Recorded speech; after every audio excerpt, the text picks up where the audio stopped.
Dans un petit quartier animé d'Afrique de l'Ouest, vivait un vieil homme connu de tous, Oncle Malik, le roi incontesté de la soupe.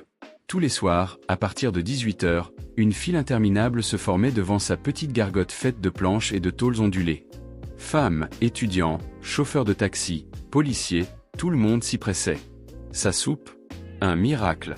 On disait qu'elle avait des vertus curatives, qu'elle redonnait la force aux faibles, l'appétit aux tristes, et même la virilité aux vieux.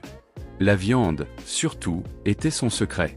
Elle était tendre, savoureuse, juteuse. On disait, c'est pas du bœuf, c'est pas du mouton, mais c'est meilleur que tout. Quand on lui demandait d'où venait sa viande, Oncle Malik rigolait, les yeux plissés. C'est un don de Dieu, mes enfants. Je prie avant chaque cuisson. Mais dans le quartier, certains commençaient à avoir des soupçons. Trop de chiens avaient disparu. Des aboiements la nuit, puis plus rien. Et toujours cette marmite qui fumait tôt le matin, bien avant l'ouverture. Un jour, un jeune homme nommé Moussa, chauffeur de mototaxi, arriva chez lui en pleurant. Son chien, Maxou, avait disparu. Maxou n'était pas un chien ordinaire. Il était intelligent, fidèle, et portait une dent en or, gravée des initiales MM, un cadeau offert par Moussa lui-même. Moussa passa 2 jours à retourner le quartier. Il cria, il colla des affiches, il fouilla les caniveaux. Rien. Pas de trace de Maxou. Le soir du 3e jour, épuisé et désespéré, Moussa se rendit, là où il trouvait toujours du réconfort, chez Oncle Malik, pour une bonne soupe bien chaude. Assis à l'ombre d'un vieux manguier, il prit sa première cuillère. La viande était incroyablement tendre. Il ferma les yeux, inspirant la vapeur qui montait de son bol. Il mâcha lentement. Puis il s'arrêta net. Quelque chose de dur entre ses dents.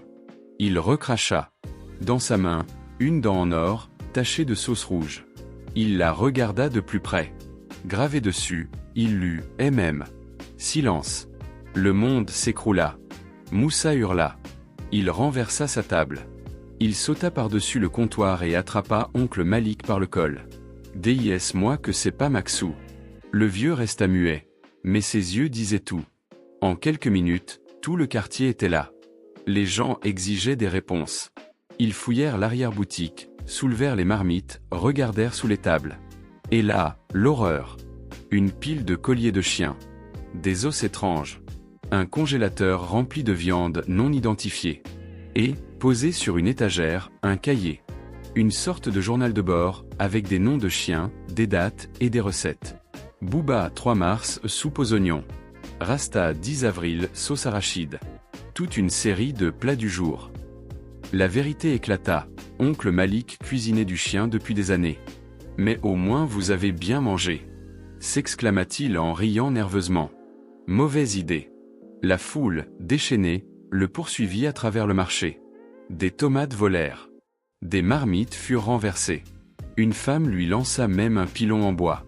Finalement, ils le rattrapèrent. Et le jetèrent dans sa propre marmite vide. « Tu voulais nourrir tout le monde ? Mange, maintenant !» cria un vieux monsieur hilar. Oncle Malik survécut, mais perdit tous ses clients et ses dents. Ironie du sort. Quant à Moussa, il enterra la dent de Maxou dans son jardin, sous un baobab. Il grava une plaque. Ici repose Maxou, fidèle compagnon, et plat du jour malgré lui. Le local d'Oncle Malik fut transformé en boutique de croquettes. Une pancarte y est toujours accrochée. Ici, les chiens sont servis. Vivants. Depuis ce jour, dans tout le quartier, on regarde sa soupe avec un peu plus de méfiance.